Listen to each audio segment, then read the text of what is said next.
What's going on, y'all? Smalley and My Films back at it again. Good morning. Hope y'all having a good day so far. I wanted to do something different today. I had seen something. Shout out to Battle Rap Period, because this just gives it a different direction, makes us have something else to talk about. And I want to talk about Bruce Franks Jr., aka Ooops.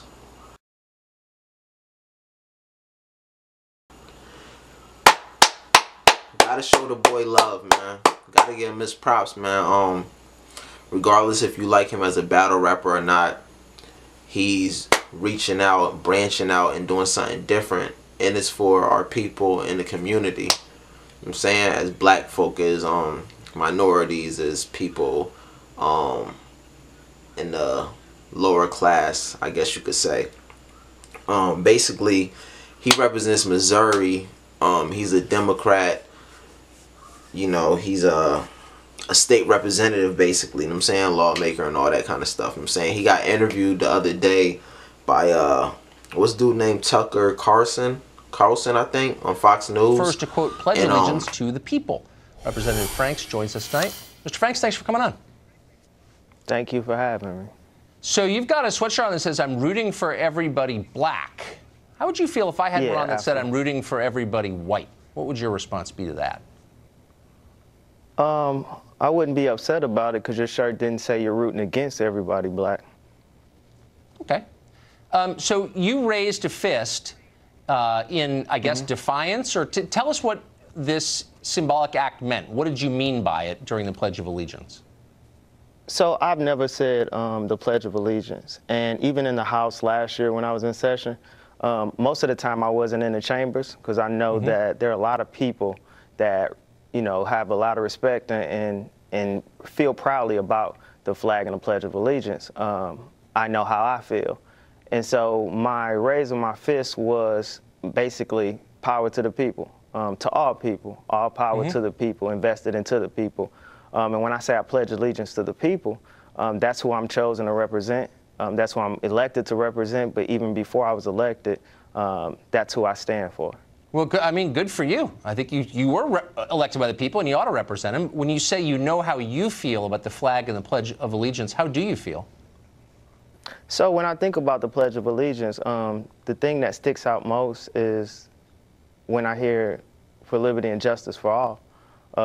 When I think liberty and justice for all, we obviously haven't seen that across the United States. Over time, over my 33 years of living, we see that there are when it comes to justice, that looks a little different depending on sometimes where you're from, depending on sometimes what your socioeconomic status is, and what you look like. Huh. So, okay, but so does that mean you're against the Pledge of Allegiance because it holds those up as ideals? I'm confused. No, so I understand that they hold those up. My thing is we talk about liberty and justice for all. We repeat a pledge. We pledge of allegiance. And I pledge allegiance to the people. That's who I stand for, and that's who I stand with. But what about the country? And aren't the people in the country kind of the same thing? Or, I mean, I don't know how you feel, which is why I'm asking you, but it sounds like you're opposed to America when you take a stand against the flag and the Pledge of Allegiance, but maybe that's not your position. I'm opposed to folks in economically distressed communities being treated differently in America. I am opposed to the way our government treats our economically distressed communities, our marginalized people in America. We have plenty of veterans who support me, who support our right to protest, no matter what that is, even if they don't necessarily agree. Many of them have expressed to me that this is the very reason why they fought. They fought for our First Amendment rights. And we're not always going to agree on when we exercise them or what we're exercising them about. Right. But it's our right to exercise them. Yeah, well, you won't find that contested here. And I agree with you, actually, that poor people are treated badly of all races often. I want to ask you one last question. You made news recently when lyrics that you wrote as a semi-professional rap artist before you got elected came out, and they talked about killing snitches. And that seemed like something maybe you'd want to repudiate. You'd want to say, boy, I'm sorry I suggested it was a good idea to, quote, kill snitches. What's your position on that? So my position is, for one, we often hear about my old lyrics, but they don't pay attention to the new lyrics. They don't pay attention to the new stances. That was at a time when I was an artist. I was using my art, I was using my similes and my metaphors as we do in rap. But I don't stand by those things that I said, as well as we're talking 9 years ago.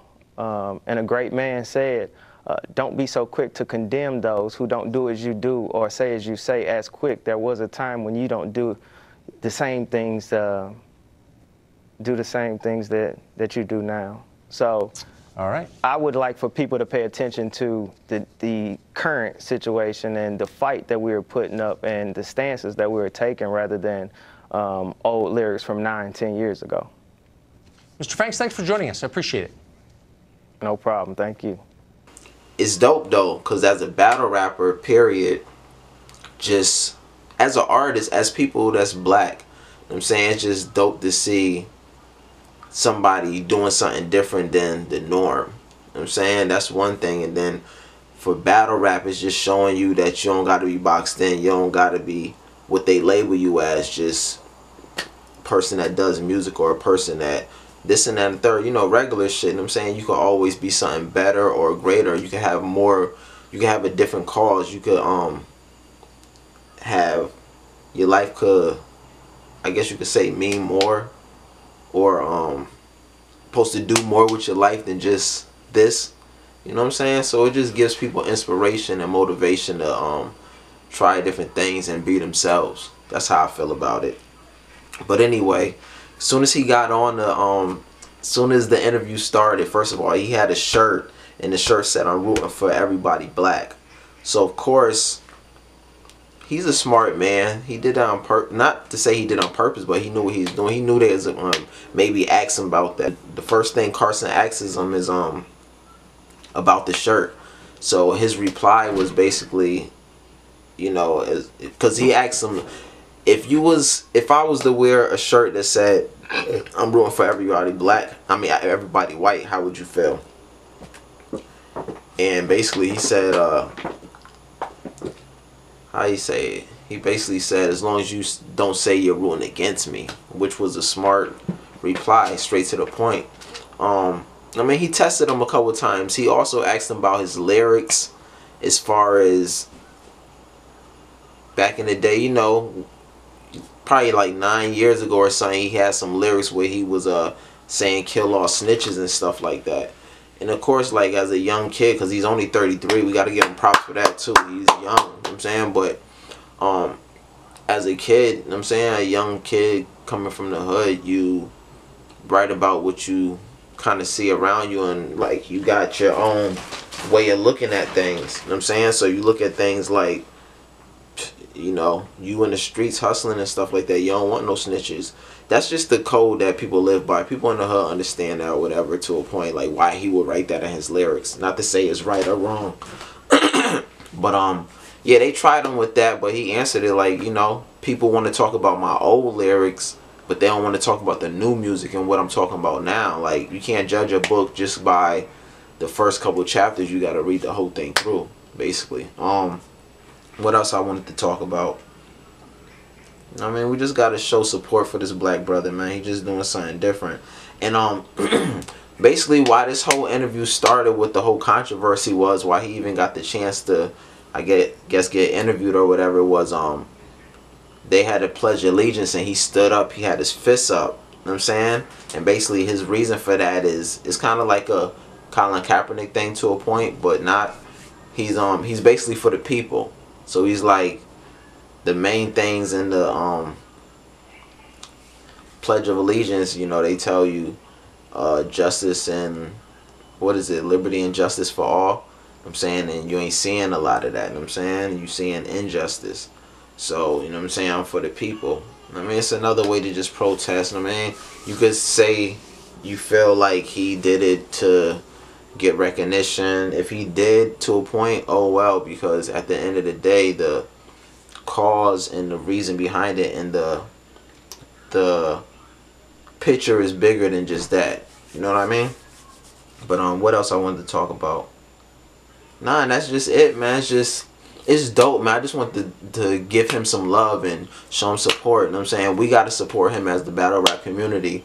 And as far as just our people, you know what I'm saying? Like, why not support him? Even if you don't like him battle rapping, even if you thought he sucked, you know what I'm saying? This is something different, and we need to support him as much as we can when we see him doing good. You know what I'm saying? He held his composure. He didn't really get mad at all, like because he could have easily had an attitude and said some slick stuff when the dude was trying to come at him, but he still held his composure. And another thing is, like, when I first watched it, I was feeling like the dude was picking at him because, you know, you always feel like white people picking at the black person when they start saying slick shit off the rip. But same time, I gotta respect it because somebody's gonna ask those questions, and if he don't ask them, people gonna ask him why he didn't ask those questions. You know what I'm saying, regardless of if he tried to do it in a slick way and get something out of him, same time you gotta test motherfuckers. So overall, it was a decent little quick interview. It's well worth going to check out.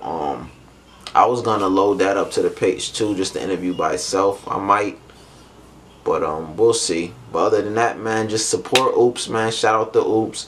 I want y'all to share this in support of him and in support of me in this page, and, you know, just show love. That's it, man. We just, you know, this is just to do something different. You know what I'm saying? It's a lot of drama going on with battle rap. I'm saying people beefing, and I'm saying not that many battles coming out right now. So, you know, I just wanted to touch on something that was real life shit. You know what I'm saying? Give y'all something to think about other than just music. You know what I'm saying? Because a lot of people don't create the music, but it's people behind the scenes, and that's the same thing as far as, like, we need people in different fields doing different shit. So if y'all feel me, man, definitely keep supporting and subscribe to the channel. And shout out to Ooops again, man. Keep doing your thing, Mr. Brother Bruce Franks Jr.